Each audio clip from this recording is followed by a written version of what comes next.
Европската Унија упорно бара Македонија да ја удоволи на Бугарија и да го смени уставот.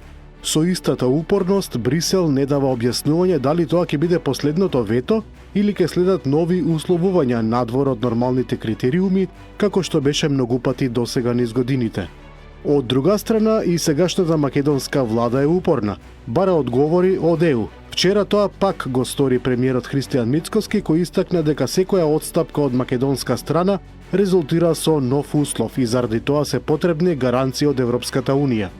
Барањата за гаранции од ЕУ се логични и произлегуваат од искуството од минатото, а владата нема да прифати процес кој ќе отвори простор за нови условувања, истакна тој. Вчера во Брисел слично зборуваше и заменик премиерот Александар Николовски, барајќи клучните играчи во Европската Унија да бидат фер и да испратат искрена порака околу македонската евроинтеграција.